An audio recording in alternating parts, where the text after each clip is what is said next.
장례식장 잡히면 연락 주세요. 저 지금 바빠요. 끊을게요. 아버지가 방금 숨을 거두었다는 소식에도 아들의 목소리는 차갑고 냉정했습니다. 자기야, 뭐해? 사람들 다 기다리잖아.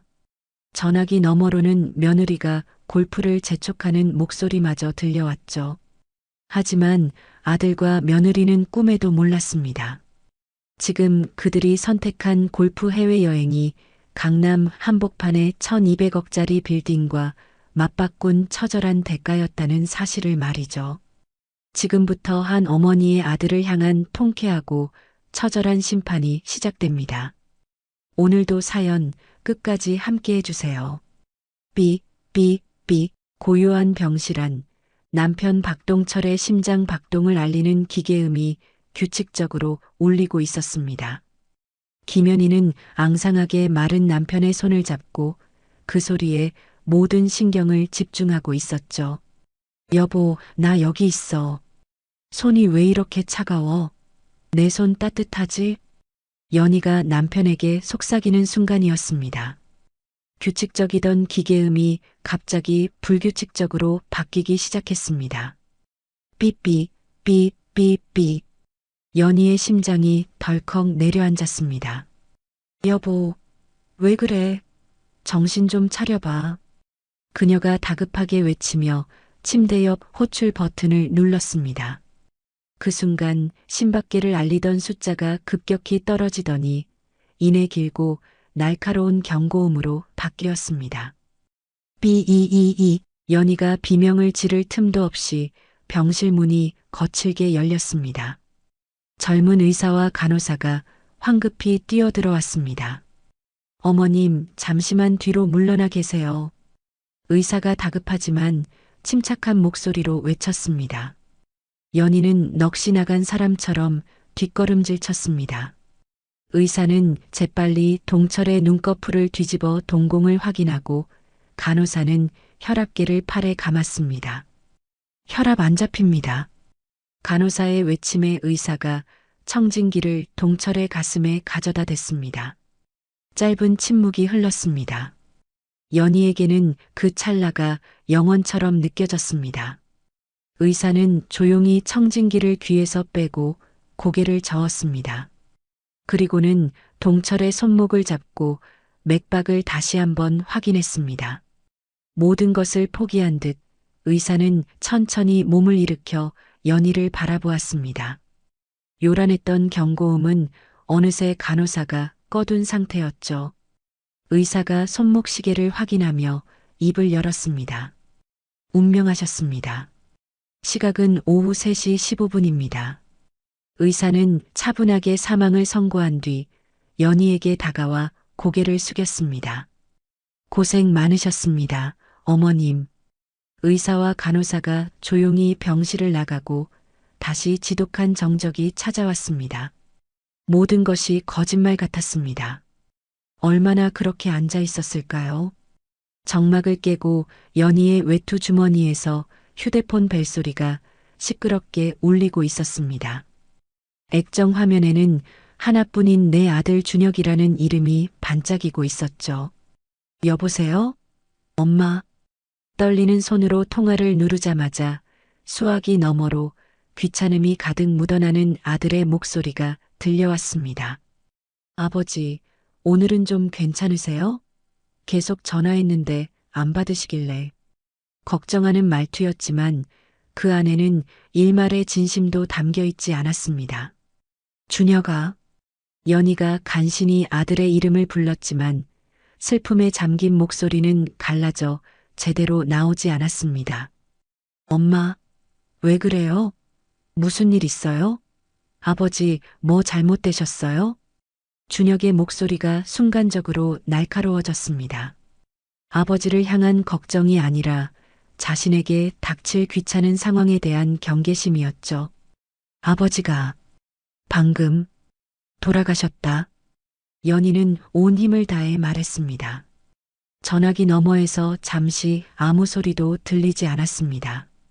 바람 소리와 함께 사람들이 웃고 떠드는 소음만이 희미하게 들려왔죠. 아, 그래요? 이윽고 들려온 아들의 대답은 너무나도 건조했습니다. 엄마, 실은 저희가 지금 해외 출장 중이라서요. 사업 때문에 진짜 중요한 분들 모시고 골프 치고 있는데 이걸 어쩌죠? 그의 말 뒤로 며느리 윤주의 목소리가 전화기를 뚫고 들려왔습니다. 자기야, 뭐해? 사람들 다 기다리잖아.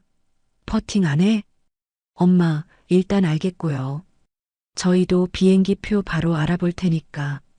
장례식장 잡히면 바로 연락 주세요. 그럼 일단 끊을게요.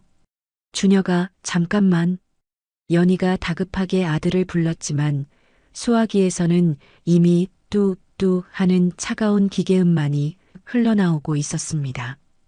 연희는 통화가 끊긴 휴대폰을 한참이나 귀에 대고 있었습니다.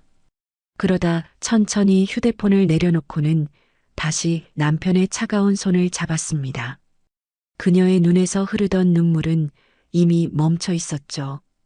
여보, 들었어? 우리 아들 목소리. 저 녀석이 저렇게까지 망가질 줄은 정말 몰랐네. 연희가 남편의 손등에 자신의 얼굴을 묻으며 나직이 말했습니다.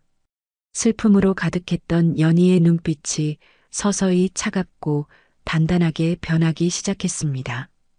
당신 말이 맞았어. 우리가 준비한 그 계획, 이제 실행해야 할 때가 온 것 같아. 연희의 눈빛이 차갑게 변했습니다. 슬픔은 여전히 그녀의 가슴을 짓눌렀지만 그 안에서 단단한 결심이 자라나고 있었습니다. 당신이 마지막까지 아들에게 주려던 기회.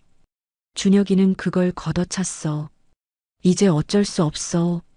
연희가 남편의 이마에 입을 맞추며 속삭였습니다. 미안해, 여보. 당신 곁을 이렇게 홀로 지켜야 해서. 하지만 약속할게. 당신이 원하던 대로 끝까지 해낼게. 병실 밖에서 간호사가 조심스럽게 문을 두드렸습니다. 연희는 눈물을 닦고 천천히 자리에서 일어났습니다. 바로 그 시각 지구 반대편의 어느 고급 리조트 골프장. 쨍한 햇살이 잘 가꾸어진 녹색 필드 위로 쏟아지고 있었습니다. 통화를 끄는 준혁은 깊은 한숨을 내쉬며 마른 세수를 했습니다. 슬픔보다는 하필 지금이라는 짜증이 역력한 얼굴이었죠. 그는 아무렇지 않은 척 표정을 바꾸고 아내 윤주와 최 회장이 있는 곳으로 걸어갔습니다. 자기야, 무슨 전화길래 그렇게 심각해? 윤주가 다가와 귓속말로 물었습니다. 그녀의 시선은 최 회장에게 향해 있었죠. 아버지가 돌아가셨대. 준혁이 나직이 말했습니다. 뭐, 진짜? 어머나. 윤주의 눈이 순간 커졌지만 슬픔보다는 당혹감이 스쳤습니다. 그녀는 재빨리 최 회장 부부를 힐끗 쳐다보며 목소리를 더욱 낮췄습니다. 세상에, 타이밍도 참. 그래서 최 회장님께는 뭐라고 할 거야? 지금 이 자리에서 빠진다고 하면 이 계약 물 건너가는 거 알지? 그러니까 머리가 아픈 거야. 엄마는 당장이라도 들어오라는 눈치고. 당장? 제정신이야? 아버님이야 연세도 있으시고 계속 편찮으셨잖아. 어느 정도 예상했던 일 아니야? 윤주는 냉정하게 현실을 짚었습니다. 그래도 장례식인데 상주는 있어야지. 당연히 가야지. 안 간다는 게 아니잖아. 순서가 있다는 거지. 윤주가 준혁의 팔을 꽉 잡으며 단호하게 말했습니다. 일단 오늘 라운딩은 무조건 끝내. 저녁 식사까지 완벽하게 마무리하고 내일 아침에 급한 일이 생겨서 먼저 들어가 봐야겠다고 말씀드리는 거야. 갑자기 위독해지셨다고 둘러대면 돼. 그럼 계약도 지키고 도리도 지키는 거잖아. 이게 최선이야. 준혁이 잠시 망설이는 표정을 짓자 윤주가 그의 귓가에 속삭였습니다. 여보, 정신 차려. 아버님이 뭘 바라시겠어? 당신이 이렇게 성공해서 보란 듯이 사는 거 아니겠어? 이 계약 하나에 우리 미래가 걸렸어. 아버님도 하늘에서 이해해 주실 거야. 이해라는 말에 준혁의 눈빛이 단단하게 굳었습니다. 그는 고개를 끄덕였죠. 아버지를 잃은 슬픔은 수백억짜리 계약과 안락한 미래에 대한 욕망 앞에서 힘없이 지워졌습니다. 그렇게 결정을 내린 후 그들의 골프는 계속되었습니다. 준혁은 언제 심각했냐는 듯 완벽한 비즈니스맨의 미소를 되찾았습니다. 나이스 샷, 박 사장. 머리가 희끗한 중년 남성, 최 회장이 호탕하게 웃으며 외쳤습니다. 박준혁은 만족스러운 미소를 지으며 클럽을 캐디에게 넘겼습니다. 별말씀을요, 회장님. 오늘 컨디션이 좋으시니 제가 따라가기가 벅찹니다. 하하, 이 사람 겸손하기는. 최 회장의 기분 좋은 웃음소리가 필드에 울려 퍼졌습니다. 준혁의 머릿속은 온통 수백억짜리 계약을 성사시켜야 한다는 생각과 귀찮지만 처리해야 할 장례식이라는 일정뿐이었습니다. 남편의 모든 절차를 망연자실한 정신으로 마친 연희는 텅 빈 빈소에 덩그러니 앉아 있었습니다. 장례식장은 찾아온 조문객보다 빈자리가 더 많아 유난히 휑했거든요. 연희는 그저 고개를 들어 남편의 영정 사진만 하염없이 바라보았습니다. 연희야, 물이라도 좀 마셔. 이러다 너까지 쓰러지겠다. 오랜 친구 정숙이 따뜻한 물이 담긴 종이컵을 조심스럽게 건넸습니다. 생각 없어. 연희가 힘없이 대답하며 고개를 저었습니다. 목구멍으로 무언가를 넘기는 것조차 힘겨운 상태였죠. 그나저나 준혁이는 아직 소식도 없는 거야? 이놈 자식은 아버지가 돌아가셨는데. 정숙이 답답하다는 듯 가슴을 툭 쳤습니다. 해외에 있대. 비행기표 구하는 대로 바로 온다고는 했어. 아버지가 병원에 입원해서 오늘 내일 하고 있는데 해외를 나가? 그때 장례식장 문이 열리며 피곤한 기색이 역력한 아들 준혁과 며느리 윤주가 들어왔습니다. 엄마. 준혁이 아무런 표정 없는 얼굴로 연희에게 다가왔습니다. 그의 뒤를 따르던 윤주는 어깨에 걸친 번쩍이는 명품 가방을 고쳐매며 입을 열었죠. 어머님, 죄송해요. 비행기 표를 급하게 구하느라. 아시잖아요. 준혁 씨 사업에 얼마나 중요한 분들인데요. 그 골프 약속 하나에 몇 억이 왔다 갔다 한다니까요. 골프. 연희의 입에서 나직한 읍조림이 새어나왔습니다. 윤주는 변명을 늘어놓느라 듣지 못한 모양이었습니다. 준혁은 마치 숙제를 해치우듯 아버지의 영정 앞에 기계적으로 절을 올렸습니다. 슬픔이나 그리움은 찾아볼 수 없는 아주 건조한 몸짓이었습니다. 아버지, 언제부터 위독하셨던 거예요? 절을 마친 준혁이 연희의 옆자리에 털썩 앉으며 물었습니다. 3일 전부터 급하게 안 좋아지셨어. 왜 진작 말씀을 안 하셨어요? 준혁의 목소리에는 원망이 섞여 있었습니다. 내가 말했잖니. 네가 바쁘다고 중요한 거래 앞두고 정신없다고 했잖아. 연희의 차분한 대답에 준혁은 머리를 극적이며 시선을 피했습니다. 그 사이 윤주는 빈소 한쪽에 자리를 잡고 앉아 자연스럽게 휴대폰을 꺼내 들었습니다. 화면을 내리며 미간을 찌푸리기도 하고 입가에 희미한 미소를 띠기도 했죠. 윤주야, 지금 여기서 휴대폰 볼 정신이 어디 있니? 보다 못한 연희의 친구 정숙이 한마디 쏘아붙였습니다. 아, 네. 죄송해요, 아줌마. 급한 업무 연락이 와서요. 윤주가 화들짝 놀라며 휴대폰을 가방에 집어넣는 척했습니다. 하지만 잠시 후 그녀는 다시 가방에서 휴대폰을 꺼내 들고는 누군가와 계속 연락을 하고 있었죠. 밤이 깊어지고 조문객들이 돌아가자 며느리 윤주가 조심스럽게 연희에게 다가왔습니다. 어머니, 저기 드릴 말씀이 있는데요. 뭔데 그러니? 연희가 지친 눈으로 며느리를 바라보았습니다. 장례 비용 말이에요. 요즘은 다 카드로 하니까 어머님께서 일단 계산을 하시고 나중에 아버님 유산에서 빼주시면 깔끔하지 않을까 해서요. 저희가 당장 내고 싶긴 한데 자금 여유가 없어서요. 뭐? 연희의 눈이 순간 차갑게 빛났습니다. 지금 내 입에서 나올 소리니 그게 아니, 제 말은 그게 아니라 괜히 복잡하게 하지 말자는 뜻이었어요. 윤주가 당황하며 준혁에게 눈짓을 보냈습니다. 엄마, 윤주 말이 틀린 건 아니잖아요. 저희도 신경 쓰이니까 그냥 저희가 알아서 하게 해주세요. 준혁이 마지못해 거들었습니다. 시끄럽다. 내가 알아서 할 테니 신경 꺼라. 연희의 목소리에 서리빨 같은 냉기가 흘렀습니다. 결국 아들 내외는 입을 꾹 다물고 물러섰습니다. 다음 날 아침 빈소에는 연희와 정숙만이 덩그러니 남아 있었습니다. 연희야, 준혁이랑 며느리는 어디 갔어? 상주 자리를 비우면 어떡해? 호텔 가서 좀 쉬고 온다더라. 피곤하다고. 연희의 대답에 정숙은 기가 막혀 말을 잇지 못했습니다. 오후 늦게서야 깔끔한 모습으로 나타난 아들 내외는 빈소에 잠시 머무는가 싶더니 곧 자리를 털고 일어났습니다. 엄마, 저희 잠깐 근처에 친구 좀 만나고 올게요. 아버지 장례식장에서 친구를 만나러 간다고? 오래 안 걸릴 거예요. 근처 왔다고 해서 잠깐 얼굴만 보고 올게요.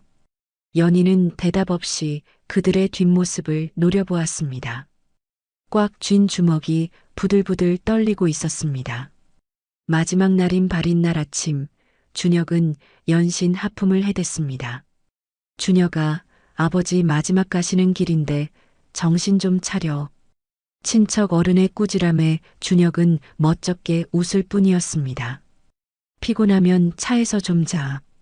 어차피 화장터까지 시간 좀 걸리잖아. 윤주가 준혁의 팔을 아무렇지 않게 잡아 끌었습니다. 모든 장례 절차가 끝나고 연희가 남편의 유골함을 품에 안을 때였습니다. 준혁과 윤주가 연희 곁으로 와 속삭였어요. 엄마, 저희 먼저 들어가 봐야 할 것 같아요. 내일 아침 일찍 약속이 있어서요. 그렇게 아들 내외는 말이 무섭게 차에 올라탔습니다. 연희는 그들의 차가 멀어지는 것을 말없이 바라보다 품에 안은 유골함을 가만히 쓸어보았습니다. 여보, 다 봤지? 우리 아들 녀석이 어떤 사람인지. 이제 더는 망설일 이유가 없어졌어. 아들과 며느리가 떠난 텅 빈 집의 아침은 유난히 고요했습니다. 그 정막을 깨고 연희의 휴대폰이 울렸습니다. 화면에는 정수호 변호사라는 이름이 떠 있었죠. 여보세요. 연희가 잠긴 목소리로 전화를 받았습니다. 형수님, 저 장례식장에서 인사드렸던 정수호입니다. 많이 힘드셨죠? 남편의 오랜 친구인 정 변호사의 목소리는 차분했습니다. 괜찮습니다. 어제 발인까지 마치고 집에서 쉬고 있어요. 고생 많으셨습니다. 다름이 아니라 동철이 형님께서 제게 맡기신 서류가 있습니다. 언제쯤 사무실 방문이 가능하실까요? 연희는 잠시 거실 선반 위에 놓인 남편의 유골함을 바라보았습니다. 오늘 오후에 바로 가겠습니다. 알겠습니다. 그럼 2시에 뵙겠습니다. 형수님. 전화를 끄는 연희는 유골함 앞으로 다가가 조용히 속삭였습니다. 여보, 이제 정말 시작이야. 당신이 남긴 마지막 숙제, 내가 잘 풀어볼게. 오후 2시, 연희는 정수호 법률사무소 간판 앞에 섰습니다. 심호흡을 한 번 한 뒤 굳은 표정으로 문을 열고 들어섰습니다. 형수님, 어서 오십시오. 정 변호사가 자리에서 일어나 90도로 허리를 숙여 그녀를 맞았습니다. 힘드셨을 텐데 바로 와주셨네요. 이리 앉으시죠. 연희가 자리에 앉자 정 변호사는 무거운 표정으로 책상 서랍에서 두꺼운 서류 봉투를 꺼냈습니다. 동철이 형님께서 돌아가시기 몇 달 전에 제게 이걸 맡기셨습니다.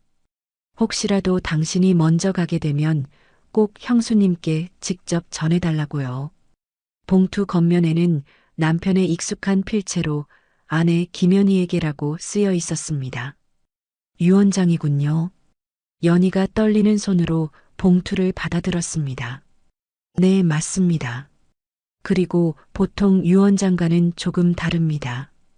연희가 봉투를 열어 서류를 꺼내자 정 변호사가 유언장의 한 부분을 손가락으로 짚으며 말했습니다. 바로 이 부분입니다. 정 변호사가 나직한 목소리로 조항을 읽어내려갔습니다. 나의 모든 재산은 아내 김연희에게 상속한다. 단 아들 박준혁이 자식으로서의 도리를 다했는지는 아내 김연희가 최종적으로 판단하며 만약 그 도리를 다하지 못했다고 판단될 경우 아들에 대한 상속을 즉시 취소하고 모든 재산의 처분 권한은 아내 김연희에게 일임한다. 연희의 표정은 담담했지만 유언장을 쥔 손끝은 하얗게 질려 있었습니다. 남편이 이 내용을 유언장에 썼네요. 형님께서 이 조항을 쓰실 때 밤새 잠을 못 이루셨어요. 아들을 믿고 싶지만 동시에 형수님을 지켜드려야 한다는 마음이 크셨던 거죠. 정 변호사의 말에 연희는 고개를 끄덕였습니다. 변호사님, 연희가 유언장을 테이블 위에 내려놓으며 입을 열었습니다. 네, 말씀하십시오. 아들 녀석의 상속 취소하겠습니다. 연희의 목소리에는 한치의 망설임도 없었습니다. 정말 그렇게 하시겠습니까? 한번 결정하시면 다시는 되돌릴 수 없는 일입니다. 네. 준혁이는 자식으로서의 도리를 다하지 않았어요. 아니, 자신의 아버지의 죽음과 장례식마저 철저히 무시했죠. 연희가 정 변호사를 똑바로 바라보며 말했습니다. 그녀의 눈빛을 확인한 정 변호사는 고개를 끄덕였습니다. 근데 증거도 없이 상속 취소가 가능한 건가요? 사실 형님께서 병원에 계실 때 연락을 주셨어요. 그래서 제가 증거를 준비해 두었습니다. 그는 서랍에서 또 다른 파일을 꺼내 연희 앞에 펼쳐 보였습니다. 증거를요? 파일 안에는 통화 기록, 카드 사용 내역서, 골프장 예약 확인서 등 각종 서류가 빼곡했습니다. 준혁 씨가 장례식 당일 골프를 친 증거 자료입니다. 형님께서 병상에 계실 때부터 최악의 경우를 대비해 준비하라고 제게 지시하신 것들입니다. 세상에 남편이. 연희의 목소리가 심하게 떨렸습니다. 자신을 지키기 위해 남편이 얼마나 속을 끓이며 이 모든 것을 준비했는지 느껴졌기 때문이죠. 이 증거들이 있으면 준혁 씨가 나중에 소송을 걸어와도 저희가 100번 이깁니다. 걱정하지 마십시오. 그럼 이제 어떻게 하면 되죠? 우선 유언 집행 절차를 시작하겠습니다. 여기 유언 집행 동의서에 서명만 해주시면 됩니다. 정 변호사가 내민 서류의 연희는 잠시 펜을 든 채 망설였습니다. 아들의 얼굴이 눈앞에 어른거렸습니다. 형수님, 이건 벌을 주는 게 아닙니다. 어쩌면 형님과 형수님께서 준혁 씨에게 주시는 마지막 가르침이겠죠. 정 변호사의 말에 연희의 눈빛이 다시 단단해졌습니다. 그녀는 더 이상 망설이지 않고 서류에 자신의 이름을 또박또박 적어 내려갔습니다. 고맙습니다, 변호사님. 남편의 마지막 가는 길, 이렇게까지 도와주셔서요. 40년 지기인데 이 정도는 당연히 해드려야죠. 정 변호사가 씁쓸하게 웃었습니다. 사무실을 나선 연희의 얼굴 위로 차가운 바람이 스쳤습니다.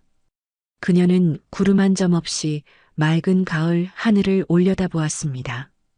여보, 나 잘하고 있는 거 맞지?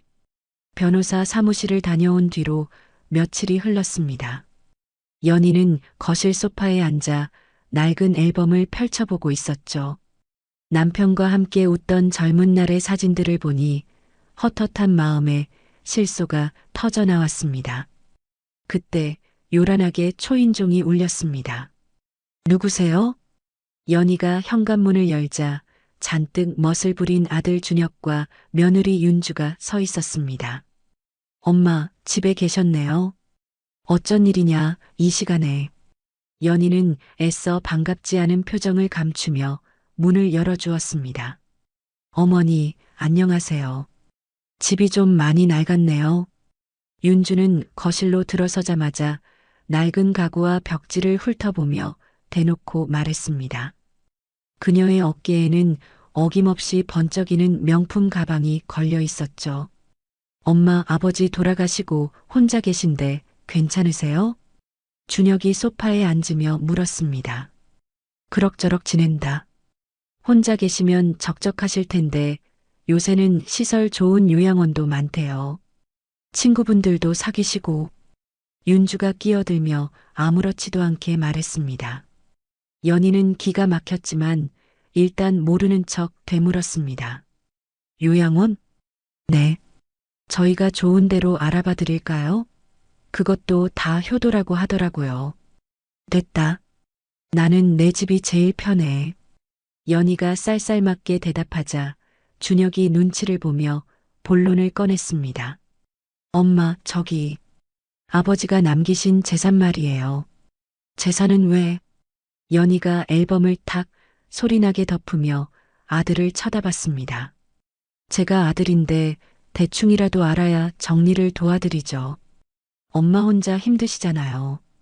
그게 워낙 복잡해야지. 연희는 아들 내외를 떠보기 위해 일부러 머리가 아프다는 듯 관자놀이를 꾹꾹 눌렀습니다. 어머님, 정리가 뭐가 복잡해요? 서류만 확인하면 금방인데. 윤주가 조바심을 내며 말했습니다. 엄마, 사실 저희가 좀 어려워요.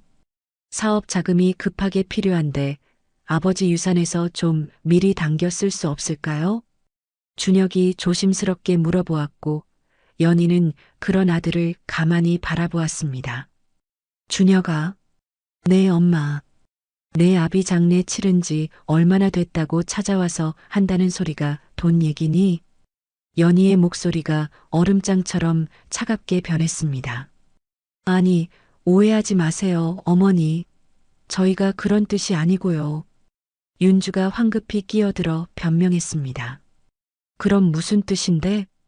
저희가 지금 강남에 괜찮은 아파트를 하나 봐둔 게 있거든요. 어차피 저희한테 물려주실 돈 미리 좀 당겨주시면 안 될까요? 투자 가치도 엄청나대요. 윤주의 눈이 탐욕으로 번들거렸습니다. 뭐? 강남 아파트? 네. 아버님 유산이면 충분히 사고도 남을 거예요. 어머니도 나중에 저희 집에 모시면 되고요. 연희는 헛웃음을 참을 수 없었습니다. 너희가 벌어서 사거라. 어머니도 참, 어차피 다 저희 재산이 될 거잖아요. 윤주가 노골적으로 소리쳤습니다. 엄마, 너무 그러지 마세요. 저 아버지 외아들인데 이 정도는 해주실 수 있잖아요. 준혁까지 불만스러운 얼굴로 거들었습니다. 해주긴 뭘 해줘. 너희 아버지 장례식 날 골프 치러 다닌 놈들한테 내가 뭘 해준단 말이냐. 연희가 결국 참지 못하고 소리쳤습니다. 아니, 그건 어쩔 수 없는 비즈니스였다니까요. 준혁이 당황하며 말을 더듬었습니다. 비즈니스? 내 아버지 임종보다 중요한 비즈니스가 세상에 어디 있니? 어머니, 그럼 저희 보고 어떡하라고요? 저희도 사정이 있었다고요. 윤주가 뻔뻔하게 대꾸했습니다. 연희는 더 이상 이들과 말을 섞고 싶지 않았습니다. 그래서 아버님 유산이 정확히 얼마인데요? 상속인으로서 당연히 알 권리 있잖아요. 윤주가 악을 쓰듯 물었습니다. 권리? 상속인? 그런 권리는 줄 사람이 마음이 있어야 생기는 거란다. 난 준 적이 없는데. 연희가 자리에서 일어나 현관문을 활짝 열었습니다. 그만하고 돌아가라. 나 피곤하다. 엄마, 왜 이러세요, 정말? 나가. 당장. 연희의 단호한 태도에 준혁과 윤주는 마지못해 자리에서 일어났습니다. 알겠어요. 가요. 대신 재산 정리되는 대로 바로 연락 주세요. 꼭이요. 윤주가 마지막까지 소리치고는 밖으로 나갔습니다. 문이 닫히자 연희는 그 자리에 주저앉았습니다. 여보, 봤죠? 저것들이 노리는 게 뭔지. 연희가 남편의 유골함을 보며 중얼거렸습니다. 그녀는 곧바로 휴대폰을 들어 정 변호사에게 전화를 걸었습니다. 변호사님, 저예요. 준비는 잘 되어가고 있나요? 네, 형수님. 다음 주면 모든 절차가 끝납니다. 근데 목소리가 왜 이렇게 안 좋으세요? 혹시 무슨 일 있으셨습니까? 정 변호사의 목소리에는 걱정이 묻어 있었습니다. 방금 준혁이 내외가 다녀갔어요. 재산 내놓으라고 아주 난리도 아니네요. 예상했던 바입니다. 절대 흔들리시면 안 됩니다. 형수님. 걱정 마세요. 이제 마음 정했으니까. 연희가 전화를 끊고 창밖을 바라보았습니다. 그래, 어디 한번 실컷 기대해 보거라. 너희가 무엇을 잃게 될지는 꿈에도 모르고 있겠지. 그녀의 눈빛이 서늘하게 빛나고 있었습니다. 아들 내외가 휩쓸고 간 자리는 폭풍이라도 맞은 듯 어지러웠습니다. 연희는 떨리는 손으로 먼지 쌓인 낡은 앨범을 꺼내 들었죠. 한 장, 한 장 앨범을 넘기자 행복했지만 너무나도 가난했던 시절이 고스란히 펼쳐졌습니다. 앨범의 첫 페이지, 동이분식이라는 작은 간판 앞에서 환하게 웃고 있는 젊은 시절의 자신과 남편이 있었습니다. 동철, 연희각 이름에서 한자씩 따서 만든 이름이었죠. 참, 젊었네, 우리. 연희가 사진 속 남편의 얼굴을 가만히 쓰다듬었습니다. 사진 속 시간은 1980년대 초 서울의 한 작은 골목이었습니다. 여보, 손님 오셨어요. 갓 26살의 연희가 비좁은 주방에서 목청껏 외쳤습니다. 알았어, 금방 나가. 남편 동철이 앞치마를 두르며 홀로 뛰어나갔죠. 어서 오세요. 뭐 드릴까요? 떡볶이 1인분이랑 김밥 한 줄만 주세요. 네, 금방 해드릴게요. 동철은 주방으로 들어와 연희와 함께 분주하게 음식을 만들었습니다. 여보, 오늘 장사 괜찮은데? 이 정도면 이번 달 가게 월세는 걱정 없겠어. 그치? 연희가 콧노래를 부르며 떡볶이를 볶았습니다. 그러게 말이야. 우리 정말 열심히 살면 언젠가는 이 작은 가게도 넓힐 수 있겠지? 동철이 김밥을 썰며 대답했습니다. 그렇게 희망을 이야기하던 어느 날 연희는 동철에게 수줍게 말했습니다. 여보, 저기, 나 임신했대. 칼질을 하던 동철의 손이 그대로 멎었습니다. 정말? 정말이야? 응. 오늘 병원 갔다 왔어. 동철은 앞치마에 손을 닦는 둥 마는 둥 하더니 연희를 와락 끌어안았습니다. 고마워, 여보. 정말 고마워. 그렇게 아들 준혁이 태어났습니다. 연희는 앨범 다음 장에 끼워진 갓난아기인 준혁을 안고 찍은 사진을 보았습니다. 내 아들. 참 예뻤는데. 눈물이 핑 돌았죠. 준혁은 부모의 사랑을 듬뿍 받으며 밝고 건강하게 자랐습니다. 엄마, 아빠, 저 유치원에서 그림 그리기 1등 했어요. 5살 준혁이 고사리 같은 손으로 상장을 흔들며 가게로 뛰어들어왔습니다. 아이고, 우리 아들. 세상에, 정말이네. 연희는 준혁을 번쩍 안아 올려 볼에 뽀뽀를 했습니다. 역시 우리 아들이야.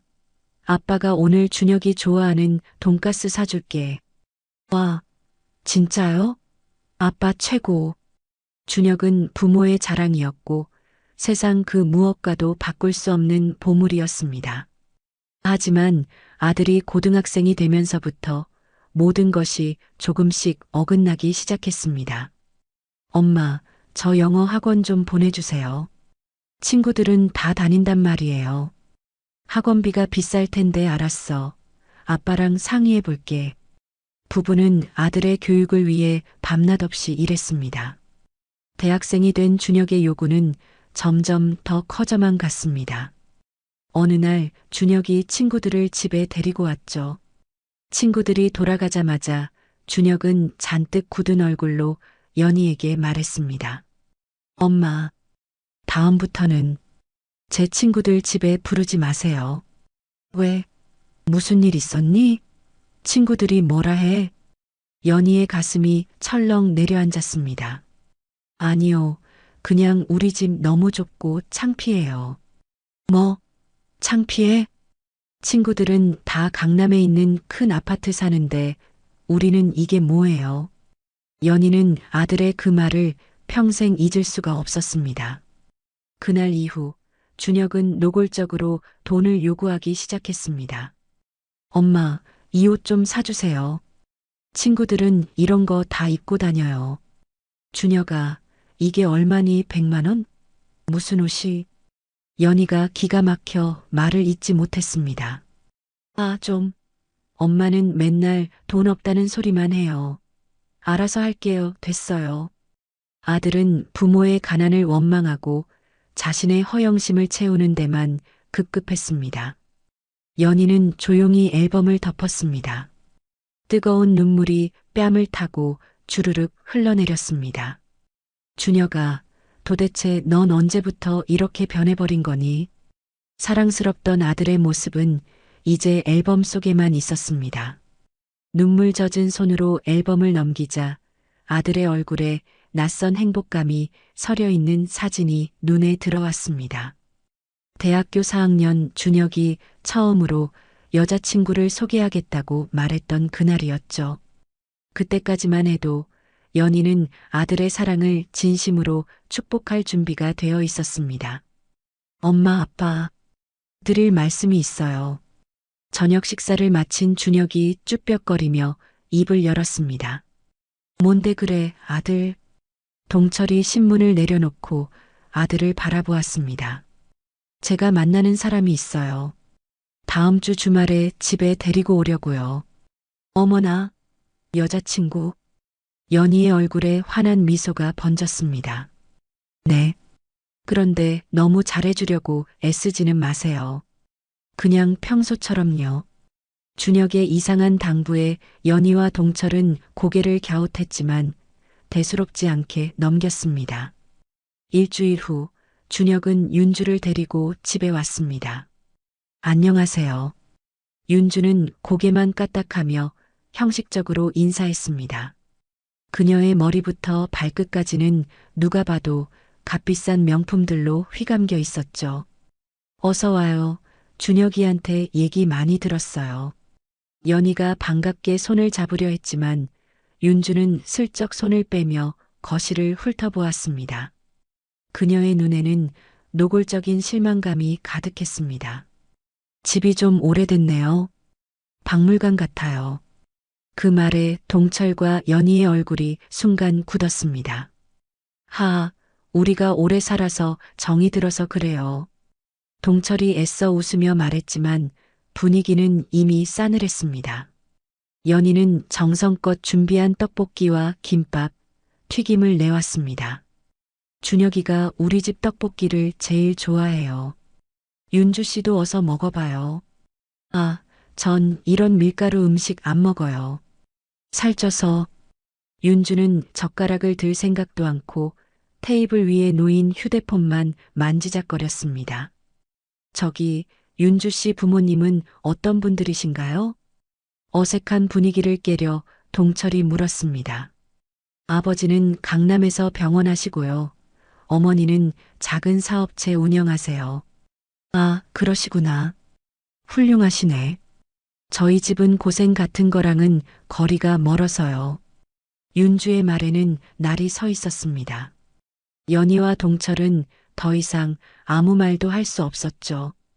결국 윤주는 음식을 한 입도 먹지 않고 자리에서 일어났습니다. 그들이 돌아가자마자 연희는 동철에게 말했습니다. 여보, 저 아가씨 아무래도 이상해. 우리 준혁이랑은 안 어울리는 것 같은데. 내 말이 그 말이야. 사람 눈을 아래로 내려다보는 게 아주 버릇이 없어. 며칠 후, 동철은 아들을 앉혀놓고 조심스럽게 말을 꺼냈습니다. 준혁아, 윤주 씨 말인데 내 생각에는 내 짝이 아닌 것 같다. 또 그 소리세요? 윤주가 좀 솔직해서 그렇죠. 뭐가 문제인데요? 준혁의 얼굴이 삽시간에 굳어졌습니다. 솔직한 것과 무례한 것은 다른 문제야. 그리고 엄마가 보기엔 그 아가씨가 너보다 다른 것에 더 관심이 많은 것 같더구나. 연희가 조심스럽게 거들었습니다. 다른 거요? 그게 뭔데요? 돈이에요?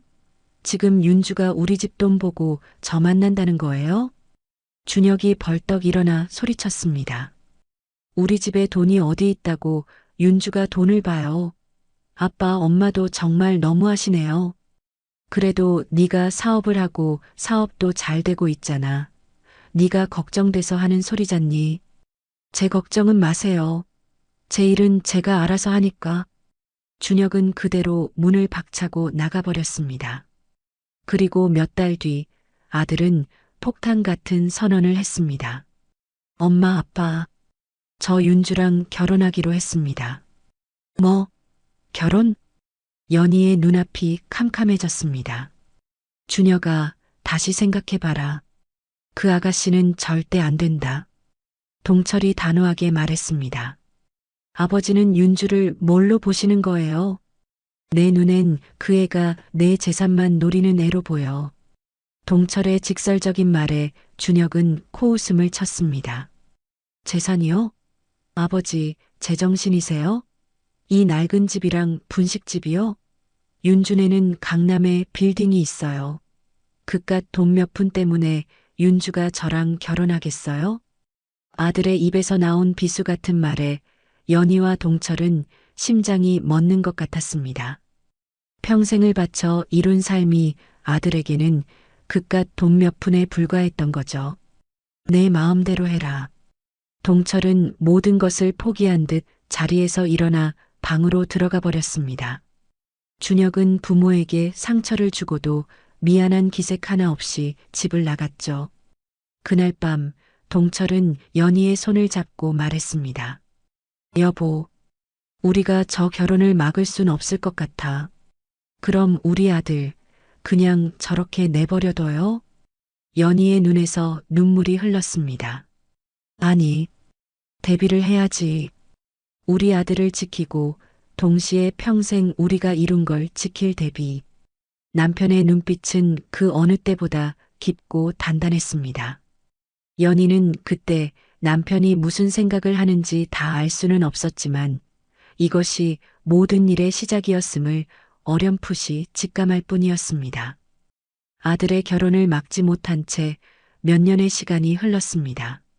집안의 공기는 전보다 더 무거워졌고 동철은 주말 오후면 을의 서재에 틀어박혀 묵묵히 서류만 들여다보고 있었습니다. 여보, 뭐 하고 있어? 골치 아픈 서류는 그만 보고 차 한잔 해. 연희가 따뜻한 차를 들고 서재로 들어왔습니다. 응, 고마워. 동철이 두꺼운 파일 뭉치를 급히 덮으며 대답했습니다. 그의 얼굴에는 깊은 수심이 가득했죠. 이제는 준혁이한테 말해야 하는 거 아니야? 당신이 평생을 바쳐 이룬 것들을. 연희가 조심스럽게 하지만 단호한 목소리로 물었습니다. 근데 저러다 윤주겜에 넘어가서 사업이라도 더 크게 벌인다고 하면 어떡해? 당신이 이룬 거 한순간에 다 날릴 수도 있어. 그래서 아직은 안 돼. 내가 이룬 것들을 말해주기엔 아직 때가 아니야. 동철의 대답은 짧았지만 그 안에는 많은 의미가 담겨 있었습니다. 땀의 무게를 모르는 놈에게 돈은 그냥 종이 조각일 뿐이야. 지금 저 녀석한테 이 사실을 알려주면 득보다 실이 많아. 이 녀석은 절대 감당 못해. 동철이 펼친 서류 위로 수년 전의 기억이 아지랑이처럼 피어올랐습니다. 모든 것의 시작은 연희의 진심 어린 칭찬 한마디였습니다. 여보, 이 떡볶이 소스 정말 예술이야. 다른 집하고는 비교도 안 돼. 그냥 우리 가게에서만 썩히기엔 너무 아까워. 정말 그렇게 맛있어? 그럼요. 우리 이걸로 특허라도 내놓을까? 특허? 그런 걸 우리 같은 사람이 어떻게 내? 왜 못해? 알아봐, 제발. 이건 분명 큰 돈이 될 거야. 아내의 성화에 못 이긴 척 동철은 자신만의 특제 소스 레시피로 특허를 냈습니다. 몇 년 후 양복을 빼입은 사람들이 작은 분식집을 찾아왔습니다. 사장님의 소스를 저희 신제품에 꼭 쓰고 싶습니다. 로열티는 원하시는 만큼 드리겠습니다. 대기업과의 계약은 부부의 인생을 바꿔놓았죠. 여보, 이번 달에 로열티로 1,000만 원이 들어왔어. 세상에, 통장에 0이 몇 개인지 모르겠어. 연희는 통장을 보고도 믿기지가 않았습니다. 이제 시작이야, 여보. 정신 똑바로 차려야 해. 동철은 그 돈을 허투루 쓰지 않고 틈틈이 도서관을 다니며 부동산 공부를 시작했습니다. 당신 요즘 무슨 책을 그렇게 열심히 봐? 부동산 책이야. 우리도 그냥 앉아서 돈을 썩힐 순 없잖아. 투자를 좀 해봐야지. 동철의 첫 투자는 대학교 앞에 작은 상가였습니다. 여보, 정말 우리 이름으로 된 가게가 생긴 거야? 그럼. 이제 우리도 건물주 소리 듣게 생겼어. 아주 작은 꼬마 건물주지만. 첫 월세가 들어오던 날 부부는 밤새 잠을 이루지 못했습니다. 동철의 투자는 연이어 성공했습니다. 상가 하나가 둘이 되고 둘이 넷이 되었죠. 10년이 흐르자 부부는 작은 건물을 살 수 있을 만큼의 자산을 모았습니다. 여보, 월세 수입이 2천만 원이 넘어. 우리 이제 부자인가 봐. 연희가 감격에 겨워 말했습니다. 아직 멀었어. 진짜는 지금부터야. 동철은 멈추지 않았습니다. 그는 모두가 외면하던 강남의 허름한 땅에 주목했습니다. 강남 땅이라고? 여보, 이건 너무 위험해. 우리 전 재산이 다 들어가는 거잖아. 아니, 내가 개발 계획을 다 확인했어. 몇 년 안에 여기가 서울의 중심이 될 거야. 내 눈을 믿어봐. 평생 분식집만 할 순 없잖아. 연희는 남편을 믿었고 그 믿음은 몇 년 뒤 10배의 수익으로 돌아왔습니다. 여보, 우리 이제 저 땅에 우리 건물을 짓자. 응? 건물을? 그래. 남의 건물 사서 새 놓는 거 말고 번듯한 우리 건물을 짓는 거야. 남편은 은퇴한 나이에도 불구하고 건물 공사 현장에서 안전모를 쓰고 먼지를 뒤집어 썼습니다. 여보, 대체 왜 이렇게까지 무리하는 거야? 우리 이제 돈 걱정 없이 살아도 되잖아. 연희가 눈물로 호소했습니다. 준혁이 때문이야. 응? 저 녀석은 지금 허공에 뜬 풍선 같아. 돈이라는 바람이 불면 어디로 날아갈지 몰라. 이 재산은 그 풍선을 묶어둘 마지막 끈이야. 그리고 그 끈은 당신이 쥐고 있어야 해. 네. 내가? 그래. 이 모든 재산 처음부터 끝까지 전부 당신 이름으로 해놓는 거야. 당신이 저 녀석의 마지막 브레이크가 되어줘야 한다고. 동철의 눈빛은 그 어느 때보다 진지했습니다. 마침내 강남 한복판에 12층짜리 빌딩이 우뚝 섰습니다. 여보, 우리가 이런 건물을 짓다니. 연희는 건물을 올려다보며 말을 잇지 못했습니다. 당신, 이 건물 가치가 지금 얼마나 되는지 알아? 얼마인데? 1,200억 원이야. 1,200억. 연희는 제 귀를 의심했습니다. 하지만 이건 우리 둘이 죽을 때까지 준혁이한테는 비밀이야. 왜? 이젠 말해줘도 되잖아. 저 녀석이 이걸 알면 어떻게 될 것 같아? 허영심에 찌든 녀석이 감당할 수 있을 것 같냐고. 연희는 변해버린 아들의 모습을 떠올렸습니다. 더 망가지지. 연희는 말없이 고개를 끄덕였습니다. 남편의 깊은 뜻을 그녀는 이제야 전부 이해할 수 있었습니다.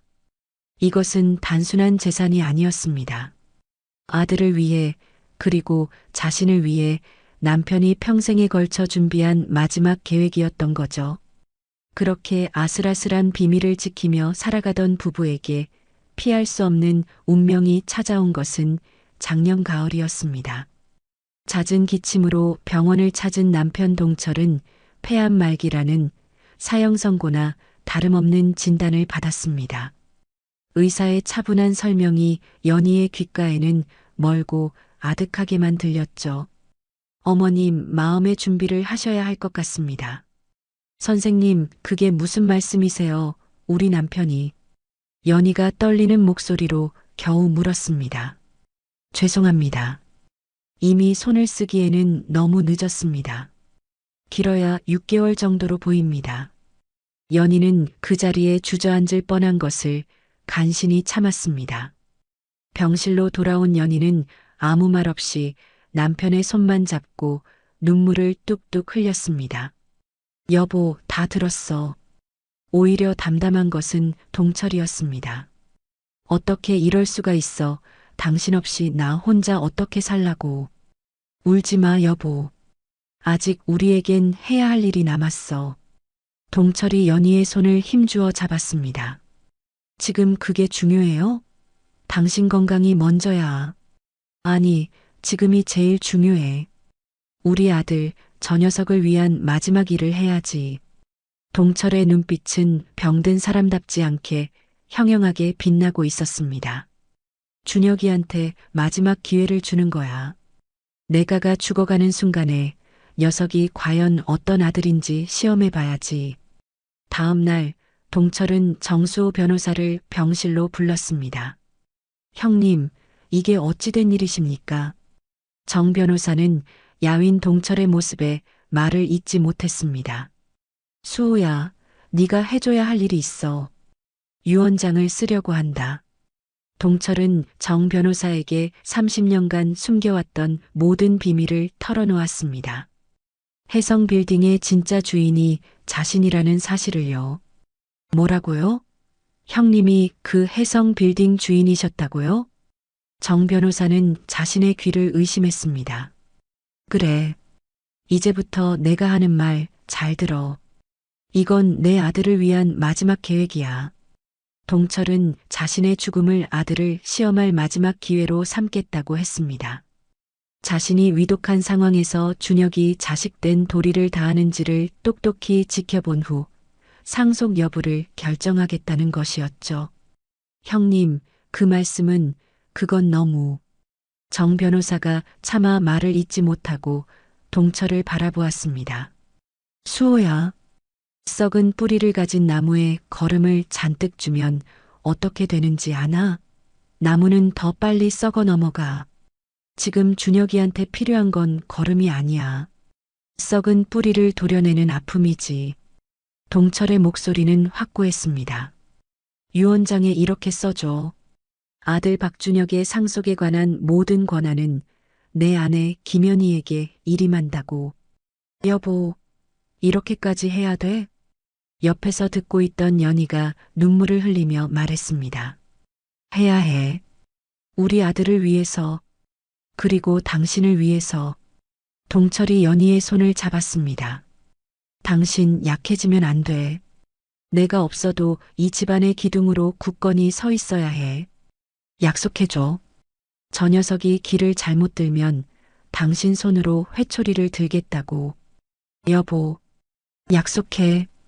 연희는 흐르는 눈물을 닦고 굳은 표정으로 고개를 끄덕였습니다. 알았어. 당신 뜻대로 할게. 약속해요. 며칠 후 유언장이 완성되었습니다. 동철과 연희는 나란히 유언장에 서명했습니다. 그리고 연희가 잠시 화장실을 간 사이에 동철은 수호에게 나지막이 말을 꺼냈습니다. 수호야, 한 가지 더 부탁이 있다. 네, 형님. 말씀하십시오. 지금부터 준혁이의 통화 기록, 카드 사용 내역, 모든 행적을 증거로 모아둬. 내 아내가 외롭게 싸우지 않도록 네가 가장 날카로운 창이 되어줘야 한다. 알겠습니다, 형님. 목숨을 걸고 형수님을 지키겠습니다. 고맙다, 친구. 정 변호사가 돌아간 뒤 동철은 준혁에게 전화를 걸었습니다. 여보세요? 준혁아, 나다. 아버지, 웬일이세요? 나 지금 병원이다. 몸이 좀 많이 아프구나. 아, 병원이요? 많이 아프세요? 그래서 퇴원은 언제쯤이신데요? 제가 병문안 가보고 싶은데 요즘 스케줄이 꽉 차서. 아들의 목소리에는 걱정보다 귀찮음이 가득했습니다. 알았다. 바쁘면 어쩔 수 없지. 동철이 힘없이 전화를 끊었습니다. 연희는 남편의 얼굴을 차마 볼 수가 없었죠. 여보, 들었지? 이제 시작이야. 저 녀석의 밑바닥을 우리가 똑똑히 확인해야 해. 동철이 천장을 바라보며 중얼거렸습니다. 연희는 남편의 손을 놓지 않았습니다. 그리고 마음속으로 몇 번이고 다짐했습니다. 여보, 걱정하지 마라. 당신이 원하는 대로 할게. 나 절대 흔들리지 않을게. 창밖으로 차가운 겨울 해가 서서히 지고 있었습니다. 남편을 떠나보낸 지 어느덧 2달이 흘렀습니다. 연희의 시간은 남편의 죽음과 함께 멈춘 듯 했지만 세상은 아무 일 없다는 듯이 흘러가고 있었죠. 이제 연희는 더 이상 낡은 집 소파에 앉아 앨범만 들추는 여인이 아니었습니다. 그녀는 남편이 평생을 바쳐 이룩한 해성 빌딩의 회장실 의자에 앉아 낯선 서류들을 하나하나 익혀나가는 중이었습니다. 사모님, 아니 회장님. 이번 달 임대료 모두 입금 완료된 내역입니다. 관리소장이 깍듯하게 허리를 숙이며 서류를 건넸습니다. 고맙습니다, 소장님. 건물에 별다른 문제는 없고요. 연희의 말투는 부드러웠지만 그 안에는 무게감이 실려 있었죠. 네, 걱정 마십시오. 공실도 없고 세입자분들도 모두 만족해 하십니다. 다행이네요. 계속 신경 써주세요. 연희가 고개를 끄덕이며 서류를 살펴보던 그때 휴대폰이 비명처럼 울렸습니다. 며느리 윤주였습니다. 여보세요. 어머니, 지금 어디세요? 큰일 났어요. 저희 집 경매 넘어간대요. 수화기 너머로 들려오는 윤주의 목소리는 잔뜩 흥분해서 거의 비명에 가까웠습니다. 은행에서 갑자기 대출 상환하라고 독촉장이 날아왔어요. 당장 안 갚으면 집이고 뭐고 다 팔아버리겠대요. 그래. 그런데 그게 나랑 무슨 상관이니? 연희는 조금도 놀라지 않고 차갑게 물었습니다. 상관이 왜 없어요? 아버님 유산 있잖아요. 그걸로 갚으면 되잖아요. 빨리 상속 처리 좀 해주세요. 네. 윤주가 다급하게 말을 쏟아냈습니다. 연희는 잠시 창밖을 바라보았습니다. 강남의 거리가 평화롭게만 보였죠. 유산은 없다. 네. 뭐라고요? 지금 장난하세요? 너희 아버지가 남긴 유산은 단 한 푼도 없어. 말도 안 돼요. 거짓말하지 마세요. 분명히 있을 거예요. 없다니까. 연희가 단호하게 말하고 전화를 끊었습니다. 고요해진 사무실 안 연희는 다시 서류로 눈을 돌렸지만 예상대로 30분도 채 되지 않아 이번엔 아들에게서 전화가 왔습니다. 엄마.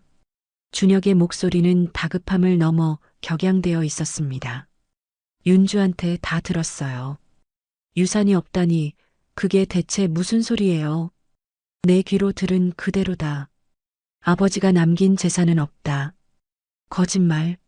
아버지가 평생 분식집 하면서 모은 돈이 다 어디 갔는데요? 집은요. 이 집도 있잖아요.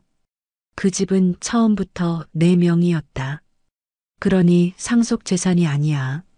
그럼 통장은요? 아버지 통장에 있던 돈은요? 그것도 전부 내 명의로 되어 있어. 연희의 차분한 대답에 준혁은 말을 잃은 듯 했습니다. 엄마, 저 지금 사업도 망하고 대출금도 갚아야 해서 죽겠다고요. 이 아들 길거리에서 굶어 죽는 꼴 보고 싶으세요? 준혁이 거의 울먹이며 애원했습니다. 굶어 죽진 않겠지. 내 멀쩡한 두 손 두 발은 덧다 뭐하니? 내 아버지는 그 손으로 평생을 일했다. 죄송해요. 제가 다 잘못했어요. 그러니까 제발 한 번만 도와주세요. 듣기 싫은 소리구나. 너희 아버지가 유언장을 남겼다. 연희가 아들의 말을 잘랐습니다. 유언장이요? 그래.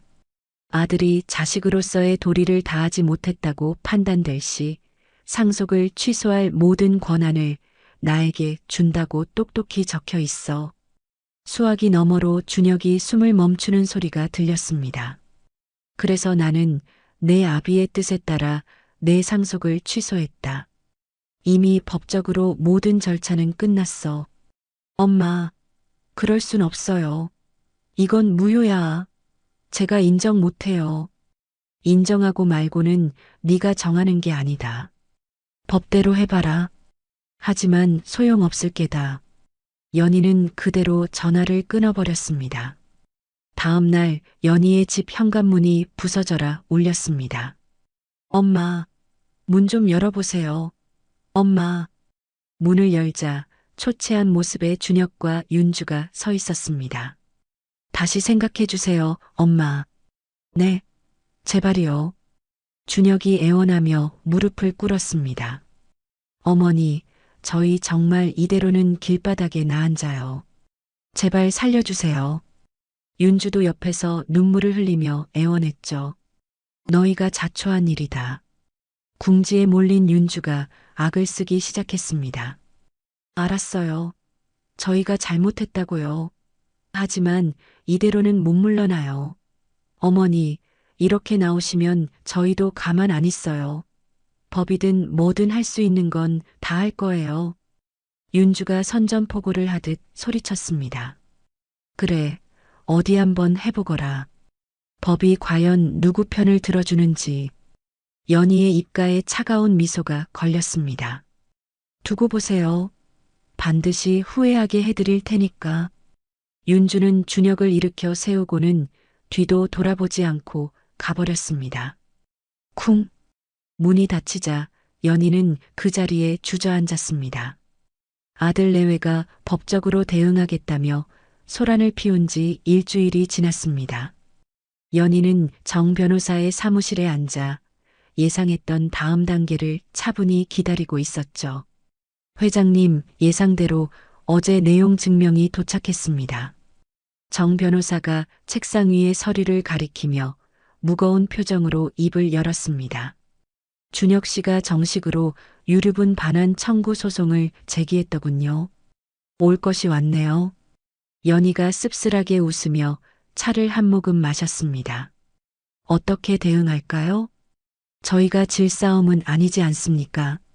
연희의 말에 정 변호사는 고개를 끄덕였습니다. 그때 사무실 문이 벌컥 열리며 준혁과 윤주가 기세등등한 표정으로 들어섰습니다. 엄마, 여기 계실 줄 알았어요. 어쩐 일이냐? 이제는 노크도 없이 들어오는구나. 연희가 조금도 동요하지 않고 침착하게 물었습니다. 어머니, 저희가 변호사님께 다 알아보고 왔어요. 윤주가 승리감에 도취된 목소리로 외쳤습니다. 뭘 알아봤다는 게냐? 아무리 어머니께서 유언장으로 상속을 취소했어도 아들에게는 법적으로 보장된 최소 상속분이 있다고요. 그걸 유류분이라고 한대요. 윤주가 마치 대단한 비밀이라도 알아낸 것처럼 의기양양하게 말했습니다. 그러니까 아버지 재산의 일부는 무조건 저희가 받게 되어 있다고요. 이제 아시겠어요? 그래서 소송까지 걸었다지. 연희의 말에 준혁이 소리쳤습니다. 당연하죠. 이건 저희의 법적 권리니까요. 권리라. 연희가 조용히 웃음을 터뜨렸습니다. 지금 웃음이 나오세요? 아가, 너희는 시작부터 단단히 잘못 짚었어. 연희의 말에 윤주의 표정이 굳었습니다. 그때까지 조용히 있던 정 변호사가 서류 하나를 꺼내 테이블 위로 밀었습니다. 소송을 제기하셨으니 고 박동철 회장님의 전체 재산 목록부터 확인해야겠군요. 그게 뭡니까?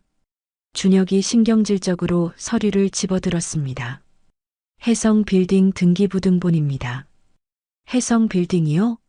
강남에 있는 그 빌딩이 저희랑 무슨 상관인데요? 소유주가 누구 이름으로 되어 있는지 잘 보시죠. 정 변호사의 말에 준혁과 윤주의 시선이 서류의 한 곳에 꽂혔습니다. 소유주, 김연희? 준혁의 눈이 지진이라도 난 듯 흔들렸습니다. 네, 현재 시세로 약 1200억 원 정도 되는 건물입니다. 1200억? 준혁과 윤주의 입이 떡 벌어졌습니다. 믿을 수 없다는 듯 서류와 연희의 얼굴을 번갈아 쳐다볼 뿐이었죠. 엄마, 우리 집에 이런 돈이 있었어요? 있었지. 순간 윤주의 얼굴이 탐욕으로 환하게 빛났습니다. 어머니, 그럼 저희 유류분이 600억. 준혁 씨, 우리 몫이 600억이래. 안 될걸. 연희가 그 모습에 고개를 저으며 말했습니다. 왜요? 법으로 보장된 권리인데요. 이 건물은 상속 재산이 아니기 때문이지. 정 변호사가 결정타를 날리듯 또 다른 서류를 꺼내 보였습니다. 이건 5년 전 작성된 증여 계약서입니다. 고 박동철 회장님께서 살아생전에 해성 빌딩의 모든 소유권을 김연희 회장님께 합법적으로 증여하셨습니다. 증여세까지 완납한 서류죠. 네. 5년 전에요? 네. 따라서 이 건물은 상속 재산이 아니므로 유류분 청구 대상 자체가 성립되지 않습니다. 말도 안 돼. 윤주가 절규하며 소리쳤습니다. 이건 사기야. 작정하고 우리를 속인 거라고. 사기가 아니다. 너희의 탐욕으로부터 우리 자신을 지키기 위한 합법적인 방어였을 뿐. 연희가 자리에서 일어섰습니다. 어머니, 저희가 뭘 그렇게 잘못했는데요? 너희는 단 한 번도 진심으로 미안해한 적이 없다.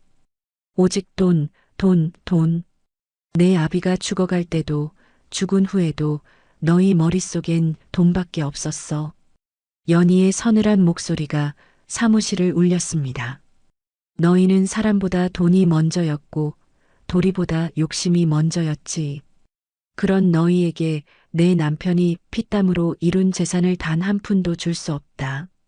그만 돌아가거라. 더는 할 말이 없으니. 연희가 가방을 들고 사무실을 나가려 하자 준혁이 다급하게 그녀를 붙잡았습니다. 엄마, 잘못했어요. 제가 정말 다 잘못했어요. 준혁아.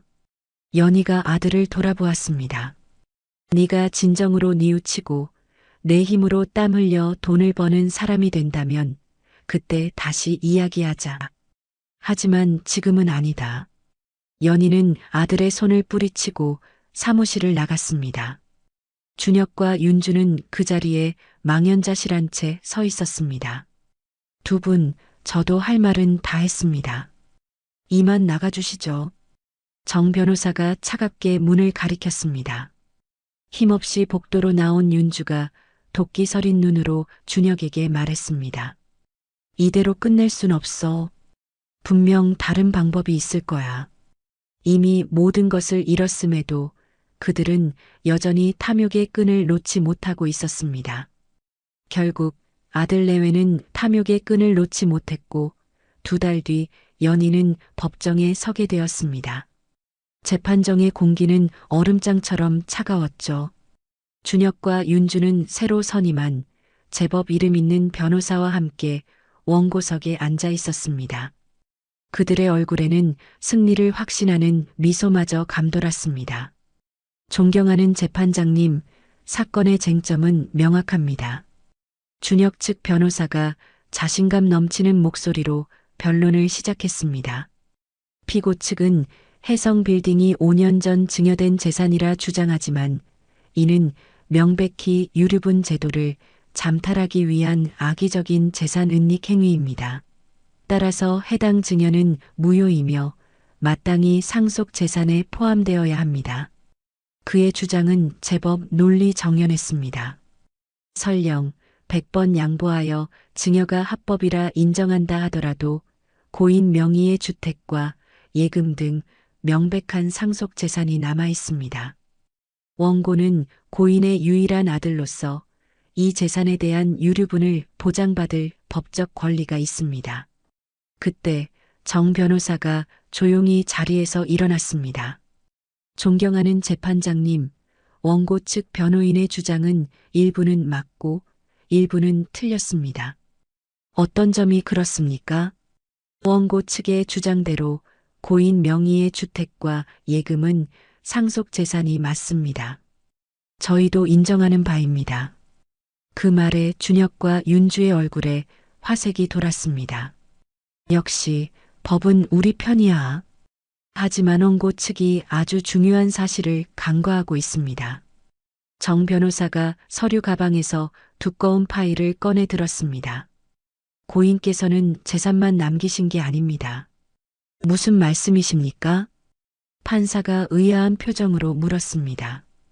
고 박동철 회장님께서는 생전에 사업 확장 자금 명목으로 배우자인 김현희 회장님께 총 500억 원의 채무를 지셨습니다.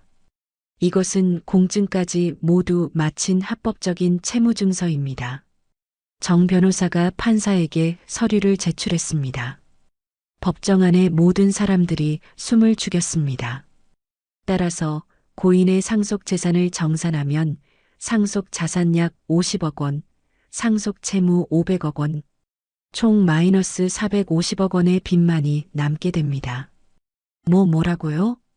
준혁 측 변호사의 얼굴이 하얗게 질렸습니다. 존경하는 재판장님, 상속 재산이 마이너스인 경우 유류분은 발생하지 않습니다. 오히려 원고 박준혁 씨는 상속을 포기함으로써 450억 원의 빚을 떠안지 않게 된 것을 다행으로 여겨야 할 것입니다. 이것이 아들을 위한 고인의 마지막 배려였습니다. 정 변호사의 마지막 말이 법정 안을 울렸습니다.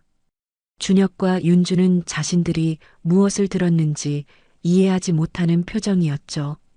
모든 것이 아버지가 파놓은 마지막 함정이었습니다. 판사가 망치를 두드렸습니다. 원고 박준혁의 유류분 반환 청구는 그 이유가 없으므로 기각합니다. 쿵! 준혁은 그 자리에 주저앉았고 윤주는 사기야 라고 외치다 경위에게 제지당했습니다. 연희는 조용히 법정을 나섰습니다. 복도에서 준혁이 비틀거리며 그녀의 뒤를 따랐습니다. 엄마 이게 다 뭐예요? 내 아비가 너에게 남긴 마지막 가르침이다. 거짓말. 아버지가 저한테 빚을 남겼을 리가 없어요. 그래, 빚은 남기지 않았지. 네가 그 빚을 상속받지 않도록 모든 재산을 내 이름으로 돌려놓았으니까. 그것이 내게 베푼 마지막 사랑이었다. 연희가 차갑게 돌아섰습니다. 그게 어떻게 사랑이에요? 엄마, 어쨌든 제가 잘못했어요. 제발. 그 말은 내 아비 산소에 가서 하거라. 연희는 뒤돌아보지 않고 걸어갔습니다. 준혁은 텅 빈 복도에 무릎을 꿇고 오열했습니다. 탐욕의 끝에서 그가 마주한 것은 천문학적인 재산이 아닌 그보다 더 거대한 아버지의 마지막 계획이었습니다. 법정의 차가운 복도에서 아들의 오열을 뒤로 한 채 6개월의 시간이 흘렀습니다. 그 사이 강남의 1200억짜리 빌딩 1층에는 나눔 식당, 정이라는 따뜻한 간판이 내걸렸죠. 연희는 이제 회장님의 무거운 옷을 벗고 흰 앞치마를 두른 채 평온한 미소로 이웃들을 맞았습니다. 할머니, 어서 오세요. 오늘 국이 아주 맛있게 끓여졌어요. 아이고, 사장님 인심 덕에 우리가 매일 호강하네. 식당은 가난하지만 따뜻한 온기를 나누려는 사람들로 북적였습니다. 그때였습니다. 식당 문이 조심스럽게 열리고 남루한 행색의 남녀 한 쌍이 들어섰습니다. 주변을 살피며 구석진 자리로 향하는 두 사람의 모습에 배식을 하던 연희의 손이 순간 멈칫했습니다. 아들 준혁과 며느리 윤주였습니다. 값비싼 옷과 번쩍이던 명품 가방은 어디에도 없었죠. 세상 모든 고생을 다 짊어진 듯 지치고 야윈 얼굴이었습니다. 연희는 잠시 그들을 바라보다 아무 말 없이 갓 지은 밥과 뜨거운 국을 쟁반에 담았습니다. 그리고 천천히 아들 내외가 앉은 테이블로 걸어갔습니다. 쟁반을 내려놓는 소리에 고개를 든 준혁의 눈이 커졌습니다. 어머마. 윤주 또한 사색이 되어 연희를 바라보았습니다. 많이들 먹어라. 시장할 테니. 연희는 아무렇지 않은 듯 담담하게 말하고는 주방으로 돌아갔습니다. 두 사람은 한참 동안 숟가락을 들지 못했습니다. 이게 다 당신 때문이야. 윤주가 끓어오르는 분노를 참지 못하고 나직이 쏘아붙였습니다. 뭐? 당신이 엄마를 제대로 설득했어야지. 멍청하게 무릎이나 꿇고 우는 게 다였잖아. 너는 뭐 잘한 거 있어? 네가 옆에서 계속 돈거리면서 부추기니까 이 꼴이 된 거 아니야. 준혁도 지지 않고 받아쳤습니다. 두 사람의 언성은 점점 높아졌습니다. 그래서 그깟 돈에 넘어가서 아버님 임종도 안 지킨 게 누구더라? 당신 아니야? 이게 진짜 너야말로 장례식장에서 휴대폰만 보면서 희죽거렸잖아. 돈 계산하느라 바쁘셨겠지. 주변 사람들이 수군거리며 그들을 쳐다보기 시작했습니다. 내가 누구 때문에 그 고생을 했는데 당신같이 능력 없는 남자 만나서 내 인생이 이게 뭐야. 뭐? 능력 없는 남자? 너야말로 돈만 보고 결혼한 주제에. 두 사람은 서로의 과거를 들추며 추악한 본색을 드러내기 시작했습니다. 따뜻했던 식당의 공기는 순식간에 싸늘하게 얼어붙었죠. 거기까지 해라. 연희의 차가운 목소리가 두 사람의 싸움을 멈췄습니다. 연희가 그들 앞에 서서 경멸이 가득한 눈으로 내려다보고 있었습니다. 여기가 어디라고 와서 행패냐? 엄마, 그게 아니라 나가거라. 연희의 목소리에는 한치의 온기도 없었습니다. 두 번 다시 여기 찾아오지 마. 흥? 누가 이런 거지 같은 곳에 오고 싶대요? 가요 여보. 윤주가 마지막 자존심을 세우며 준혁을 잡아 끌었습니다.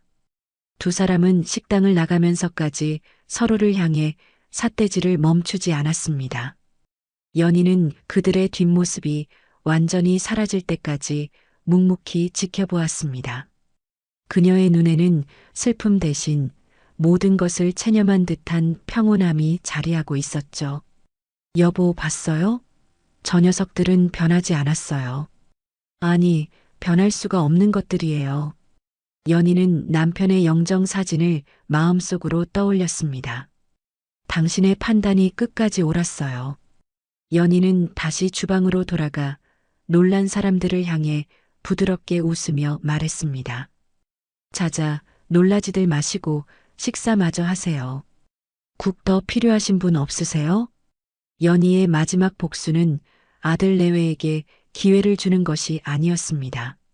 그들의 추악한 민낯과 완전한 몰락을 제 눈으로 확인하는 것. 그것이야말로 남편과 자신을 위한 진정한 위로이자 탐욕에 대한 가장 완벽한 심판이었습니다.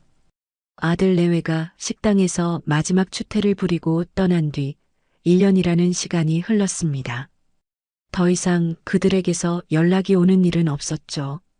연희의 삶에는 아들이라는 존재가 지워진 듯 했지만 그 빈자리는 새로운 온기로 채워지고 있었습니다. 나눔 식당, 정은 이제 동네의 사랑방이 되었습니다. 회장님, 오늘 콩나물국 맛이 정말 끝내주는데요.